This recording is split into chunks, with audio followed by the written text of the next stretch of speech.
আচ্ছা বলো তো, অভিযোগ করা ইংরাজি কি? অ্যাকিউজ। কিন্তু কোনো একটি অপরাধে অভিযুক্ত, এটা বোঝাতে আমরা কি ব্যবহার করি? Accused of. অ্যাকিউজ কথাটার পরে আমরা অফ প্রিপোজিশন ব্যবহার করি।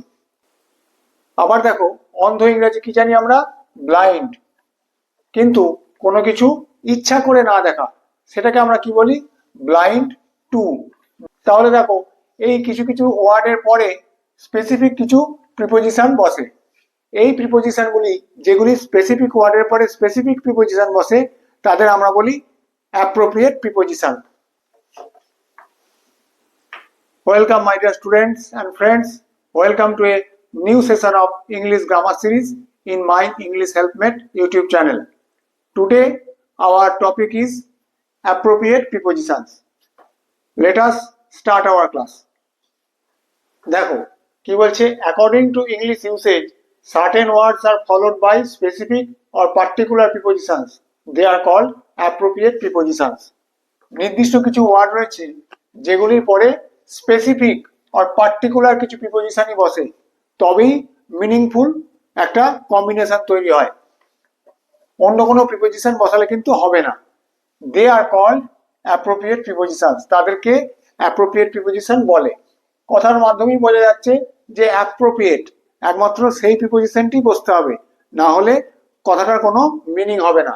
যেমন দেখো, অ্যাক্সেস টু প্রবেশ অধিকার, বিওয়্যার অফ সতর্ক থাকা, টু অফ, এগুলি এই অ্যাক্সেসের পরে টু না বসলে প্রবেশ অধিকার বোঝানো যাবে না, বিওয়্যার পরে অফ না বসলে সতর্ক থাকা বোঝানো যাবে না। এই জন্যই এরা অ্যাপ্রোপ্রিয়েট প্রিপোজিশন। আমাদেরকে এই অ্যাপ্রোপ্রিয়েট প্রিপোজিশনগুলি মুখস্থ করতে হবে, না হলে আমরা পরীক্ষাতে কিন্তু লিখতে পারবো না বা মনে রাখতে পারবো না। অ্যাপ্রোপ্রিয়েট প্রিপোজিশন আমাদের ক্লাসের পরীক্ষাতেও পড়ে এবং ভবিষ্যতে যে সমস্ত কম্পিটিটিভ পরীক্ষা, যেমন ডব্লিউবিসিএস, ক্লার্কশিপ, মিসলেনিয়াস, সমস্ত পরীক্ষাতেই অ্যাপ্রোপ্রিয়েট প্রিপোজিশন থাকে। তাই আমাদের অ্যাপ্রোপ্রিয়েট প্রিপোজিশন খুব ভালো করে মনে রাখতে হবে এবং বুঝতে হবে। আজকে আমরা এ লেটার দিয়ে শুরু এমন কিছু ওয়ার্ডের সঙ্গে যে সমস্ত অ্যাপ্রোপ্রিয়েট প্রিপোজিশন বসে তার একটা লিস্ট এই ক্লাসে আলোচনা করব।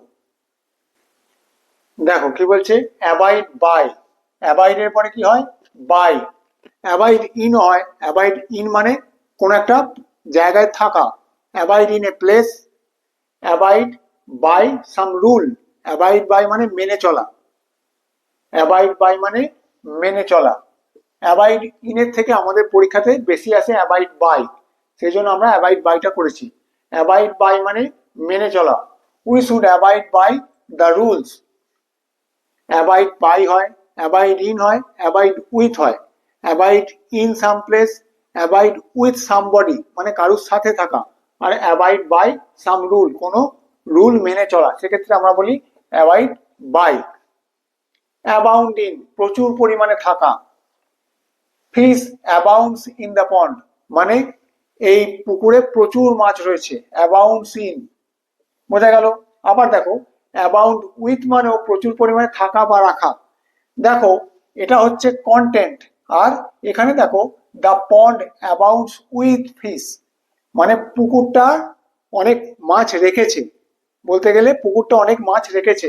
এখানে পন্ড হচ্ছে কন্টেনার, যখন কন্টেনার প্রথমে আসবে তখন অ্যাবাউন্ডস উইথ, আর যখন কন্টেন্ট, ফিশ হচ্ছে কন্টেন্ট, তাহলে কন্টেন্ট অ্যাবাউন্ডস ইন, কন্টেন্ট হলে অ্যাবাউন্ডস ইন আর কন্টেনার হলে অ্যাবাউন্ডস উইথ, বোঝা গেল। The pond abounds with fish, পুকুরটাতে প্রচুর পরিমাণে মাছ রয়েছে। দুটো দুটো মানেই আমরা বাংলাতে বলি যে পুকুরটিতে প্রচুর পরিমাণে মাছ রয়েছে, কিন্তু আমরা যখন ইংরাজিতে পন্ডকে সাবজেক্ট করছি তখন কন্টেনার, কন্টেনার অ্যাবাউন্ডস উইথ, আর কন্টেন্ট ফিশ অ্যাবাউন্ডস ইন, বোঝা গেল। অ্যাবসেন্ট ফ্রম অনুপস্থিত থাকা, he was absent from school, absent from লিখে নাও।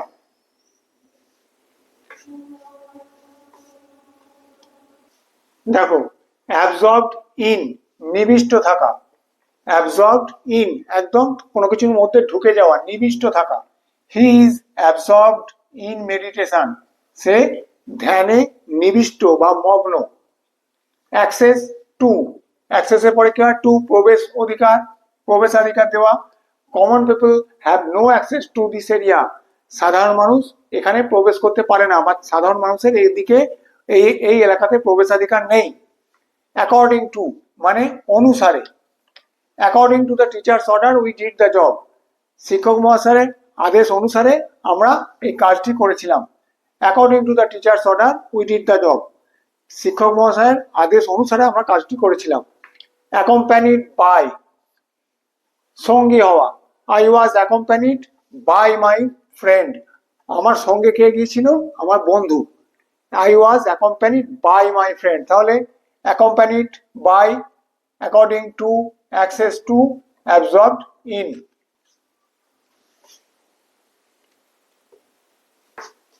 দেখো কি বলছে, অ্যাকম্প্যানিড উইথ, আগে আমরা কি দেখেছিলাম? অ্যাকম্প্যানিড বাই, কোনো ব্যক্তি যদি কারুর সঙ্গী হয় তখন তাকে কি বলা হয়? Accompanied by. আর অ্যাকম্প্যানিড উইথ মানে হচ্ছে একসঙ্গে ঘটা। He has fever accompanied with cold, তার জ্বর হয়েছে, তার সঙ্গে কি হয়েছে? ঠান্ডা লেগেছে, সর্দি হয়েছে। He has fever accompanied with cold, cold ফিভারের সঙ্গী দিয়ে একসঙ্গে ঘটেছে, কোল্ড ফিভারের সঙ্গে একসঙ্গে ঘটেছে। তাহলে কি হলো? Accompanied with. অ্যাকোয়ান্টেড উইথ পরিচিত, অ্যাকোয়ান্টেড উইথ মানে পরিচিত। I am acquainted with his behaviour, তার ব্যবহারের সঙ্গে আমি পরিচিত। Acquainted with. অ্যাকিউজড অফ অভিযুক্ত, অ্যাকিউজ তারপরে কি হয়? Of. He was accused of theft, তাকে সে চুরির অভিযোগে অভিযুক্ত ছিল, তাকে চুরির অভিযোগে অভিযুক্ত করা হয়েছিল। He was accused of theft. Accustom to অভ্যস্ত, I am accustomed to survive in difficult situations, আমি শক্ত পরিস্থিতিতে বেঁচে থাকতে অভ্যস্ত, বা শক্ত পরিস্থিতিতে জীবন কাটাতে অভ্যস্ত। সার্ভাইভ মানে বেঁচে থাকা বা জীবন কাটানো। I am accustom two survive in difficult situations, আমি কঠিন পরিস্থিতিতে টিকে থাকতে অভ্যস্ত। অ্যাকাস্টমড টু, বোঝা গেল? লিখে নাও। দেখো, অ্যাকুইট সামবডি, এসবি মানে হলো সামবডি। অ্যাকুইট সামবডি অফ, খালাস করা বা ছেড়ে দেওয়া, কোন একটা অভিযোগ থেকে মুক্ত করা। He was acquitted of the charge, তাকে সেই অভিযোগ থেকে ছেড়ে দেওয়া হলো বা খালাস করা হলো। অ্যাকুইট অফ, তাহলে অ্যাকুইটের সঙ্গে কি হয়? অফ। অ্যাড টু যোগ করা। হিজ ইনজুরি, তার ইনজুরি, তার আঘাত। অ্যাডেড টু হিজ মিজারি, সে এমনিতেই একটা দুরবস্থার মধ্যে চলছিল। মিজারি মানে দুরবস্থা। His injury added to his misery, সে এমনিতেই একটা দুরবস্থার মধ্যে চলছিল, তার সঙ্গে আরো কি যোগ হলো? তার আঘাত, ইনজুরি। তাহলে অ্যাডের পরে টু হয়। অ্যাডিক্টেড টু আসক্ত। হি ইজ অ্যাডিক্টেড টু স্মোকিং, খারাপ অর্থে ব্যবহৃত হয় অ্যাডিক্টেড টু, বোঝা গেল? কোনো কিছু খারাপ কোনো কিছুতে অনুরক্ত বা আসক্ত বোঝাতে আমরা অ্যাডিক্টেড টু ব্যবহার করি। He is addicted to smoking, সে ধূমপানে আসক্ত। Addicted to. অ্যাডজাসেন্ট টু সংলগ্ন, the ground is adjacent to our school, মাঠটা আমাদের স্কুলের সংলগ্ন। অ্যাডজাসেন্ট টু হয়, লিখে নাও। দেখো, অ্যাডমিট টু, অ্যাডমিট টু মানে ভর্তি করা। He was admitted to a school of repute, সে একটা বিখ্যাত স্কুলে ভর্তি হয়েছিল বা তাকে ভর্তি করা হয়েছিল। He was admitted to a school of repute মানে বিখ্যাত স্কুল। স্কুল অফ রেপুট মানে হচ্ছে বিখ্যাত school. He was admitted to a school of repute, তাকে একটা বিখ্যাত স্কুলে ভর্তি করা হয়েছিল। অ্যাডমিট ইনটু প্রবেশাধিকার দেওয়া। অ্যাডমিট ইনটু মানে প্রবেশাধিকার দেওয়া, অ্যাডমিট টু মানে ভর্তি করা। He was admitted into the room, তাকে ঘরে ঢুকিয়ে নেওয়া হলো। অ্যাফেকশন ফর স্নেহ, অ্যাফেকশন ফর স্নেহ করা, কারুর প্রতি স্নেহ বোঝাতে অ্যাফেকশন ফর ব্যবহার করা হয়। Mother's affection for her child knows no bounds, মানে সন্তানের প্রতি মায়ের ভালোবাসার কোনো সীমা নেই। Mother's affection for her child knows no bounds, বোঝা গেল? অ্যাফেকশনের টু স্নেহশীল, অ্যাফেকশন ফর মানে কারুর প্রতি স্নেহ, আর অ্যাফেকশনের টু কেউ যখন স্নেহশীল। She is affectionate to all the students, তিনি সমস্ত ছাত্রদের প্রতি স্নেহশীলা বা স্নেহশীল। অ্যাফেকশনেট টু আর অ্যাফেকশন ফর, বোঝা গেল? যখন কোনো ব্যক্তি স্নেহশীল, ব্যক্তির যখন অ্যাডজেক্টিভ বোঝানো হচ্ছে অ্যাফেকশনের টু হয়, আর যখন নাউন তখন অ্যাফেকশনের পরে ফর, বোঝা গেল? লিখে নাও। দেখো, অ্যাফ্রেড অফ, অ্যাফ্রেড অফ মানে হচ্ছে ভীত। She is afraid of ghost, সে ভূতের ভয়ে ভীত। অ্যাফ্রেড অফ মানে ভীত, অ্যাফ্রেড এর পরে কি হয়? অফ। দেখো, agree with a person on a point to a proposal. With, on, to, তিনটে প্রিপোজিশন বসে। আমরা যখন শুধুমাত্র কোনো একটি ব্যক্তি বলবো বা কোনো একজন ব্যক্তি বলবো তখন এগ্রি উইথ এ পার্সন, আবার যখন কোনো একটা পয়েন্ট বলবো তখন অন এ পয়েন্ট, আর কোনো একটা প্রপোজাল প্রস্তাব দেব তখন টু এ প্রপোজাল, বুঝে গেল? এগ্রি মানে একমত হওয়া, কিন্তু তারপরে প্রিপোজিশন এগুলোকে বসাতেই হবে, না হলে এগুলোর কোনো এগ্রি কথাটা, শুধুমাত্র এগ্রি কথাটা দিলে মিনিংটা ঠিকঠাক দাঁড়াবে না। He agreed with me on this point but not to my proposal. আমি কোনো একটা ব্যাপারে তার সঙ্গে আলোচনা করছিলাম, সে আমার সঙ্গে সেই ব্যাপারটাতে এগ্রি করলো, একমত হলো, কিন্তু আমার প্রস্তাবটা মেনে নিল না, আমার প্রস্তাবটা সে মানলো না। সেই জন্য this, he agreed with me on this point, আমার সঙ্গে এই পয়েন্টটাতে সে একমত হলো, but not to my proposal, আমার প্রস্তাবটা সে মেনে নিল না বা প্রস্তাবটাতে একমত হলো না। তাহলে বোঝা গেল অন, উইথ আর টু। এম অ্যাট, লক্ষ্য করা। He aimed at the bird with his arrow, তার তীর দিয়ে সে পাখিটার দিকে লক্ষ্য করলো, তাক করলো। অ্যালার্মড অ্যাট, আতঙ্কিত হওয়া। We were alarmed at the news, এই খবরটাতে আমরা আতঙ্কিত হয়ে পড়লাম, বোঝা গেল? লিখে নাও। দেখো, অ্যালট টু, অ্যালট টু মানে হচ্ছে নির্দিষ্ট করে বিলি করা। অ্যালটের পরে টু হয়, অ্যালট টু মানে নির্দিষ্ট করে বিলি করা। The room was allotted to us, এই ঘরটা আমাদেরকে বিলি করা হয়েছিল, আমাদের জন্যই নির্দিষ্ট ছিল। Allotted two. অল্টারনেটিভ টু, বিকল্প। There is an alternative to every question, প্রত্যেকটা কোশ্চেনেরই একটা করে বিকল্প রয়েছে, একটার জন্য আর একটা বিকল্প, একটা না করলে তুমি আরেকটাও করতে পারো, সেজন্য কি বলছে? Alternative to. There is an alternative to every question, প্রত্যেকটা কোশ্চেনেরই একটা করে বিকল্প রয়েছে। অ্যালুপ ফ্রম, দূরে থাকা। Keep yourself aloof from unnecessary litigations, অপ্রয়োজনীয় ঝামেলা থেকে নিজেকে দূরে রাখো। অ্যালুপ ফ্রম, অ্যালুপের পরে কি হয়? ফ্রম। অ্যাম্বিশন ফর, উচ্চাকাঙ্ক্ষা। She has an ambition for going abroad, বাইরে যাওয়ার জন্য, বিদেশ যাত্রার প্রতি তার একটা উচ্চাকাঙ্ক্ষা রয়েছে। অ্যাম্বিশনের পরে কি হয়? ফর, বোঝা গেল? Ambition for, C has an ambition for going abroad, বিদেশে যাওয়ার প্রতি তার একটা উচ্চাকাঙ্ক্ষা রয়েছে, লিখে নাও।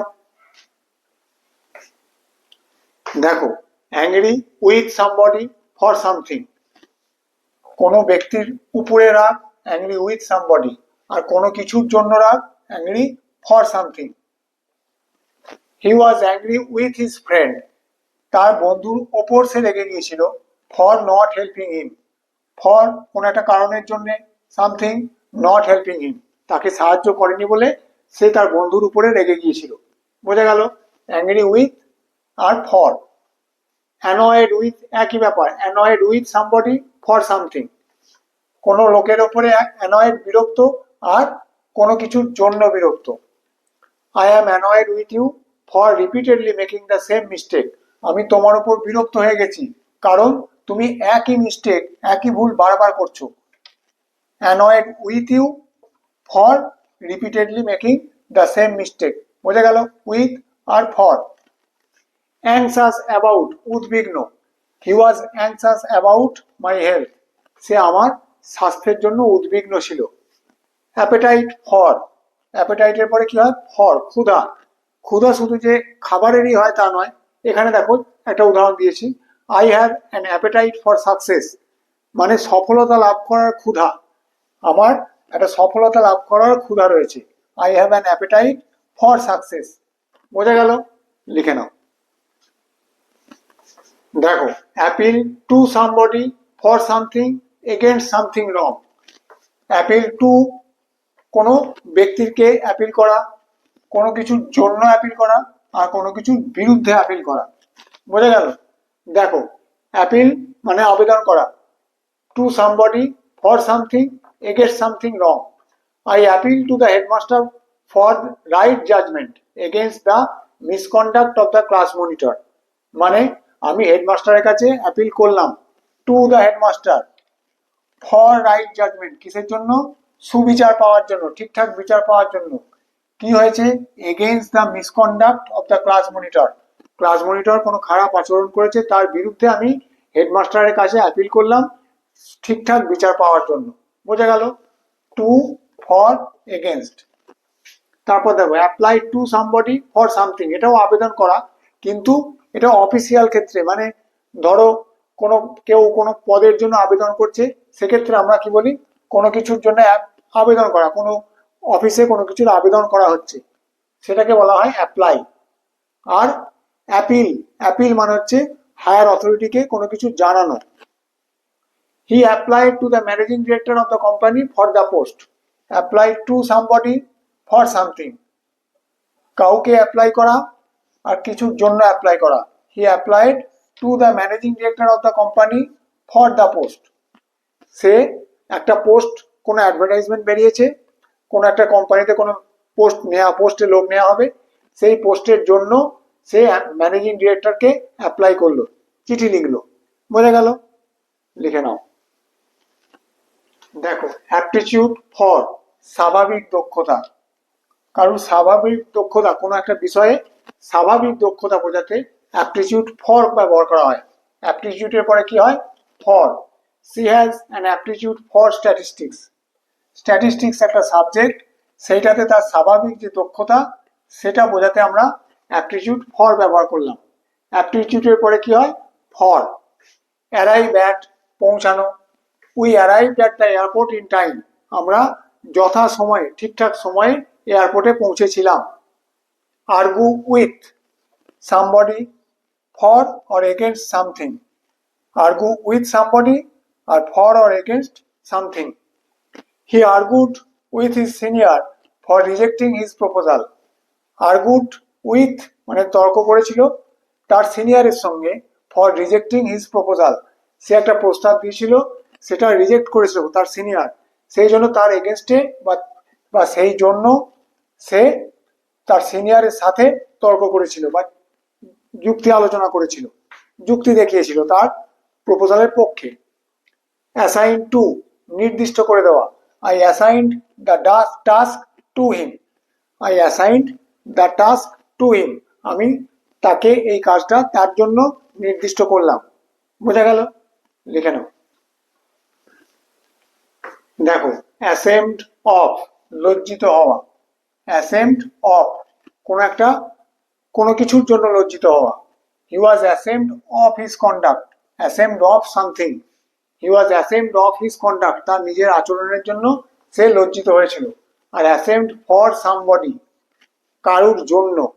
এখানে অ্যাসেমড অফ সামথিং আর এখানে ashamed for somebody. His father was ashamed for him, তার বাবা তার জন্য লজ্জিত হলো। অ্যাসেমড ফর হিম আর এখানে ashamed of something, his conduct. Attend two, মনোযোগ দেওয়া। অ্যাটেন্ড টু দ্য ক্লাস, ক্লাসের প্রতি মনোযোগ দাও। অ্যাটেন্ডের পরে কি হয়? টু। অ্যাটাচ টু, জুড়ে দেওয়া। The paper is attach to the book, এই বইয়ের সঙ্গে কাগজটা জুড়ে দেওয়া হয়েছে। Attached to. অ্যাওয়্যার অফ, সচেতন। I am aware of my shortcomings, আমি আমার দুর্বলতার প্রতি সচেতন, আমি জানি আমার কি কি দুর্বলতা রয়েছে। সচেতন। অ্যাওয়্যারের পরে অফ হয়। বোঝা গেল? লিখে নাও। আজকে আমরা এ দিয়ে শুরু এমন বেশ কিছু ওয়ার্ডের সঙ্গে যে সমস্ত অ্যাপ্রোপ্রিয়েট প্রিপোজিশন বসে সেগুলি নিয়ে আলোচনা করলাম। এরপর আমরা বি, সি যথাক্রমে অ্যালফাবেটিক্যালি যে সমস্ত ওয়ার্ডের সঙ্গে যে সমস্ত অ্যাপ্রোপ্রিয়েট প্রিপোজিশন হয় সেগুলি নিয়েও আলাদা করে আলোচনা করব। এগুলি তোমরা অতি অবশ্যই খাতায় নোট করবে এবং মুখস্থ করে নেবে, কারণ এগুলি মুখস্থ করা ছাড়া আর কোনো উপায় নেই। এগুলি যদি তোমরা মনে রাখতে পারো তাহলে তোমরা শুধুমাত্র ক্লাসের পরীক্ষাতেই নয়, ভবিষ্যতে যখন তোমরা কম্পিটিটিভ পরীক্ষা দিতে যাবে তখনও তোমাদের কাজে লাগবে। ক্লাস ভালো লাগলে অতি অবশ্যই ভিডিওটিকে লাইক করো আর চ্যানেলটিকে সাবস্ক্রাইব করো। Thank you.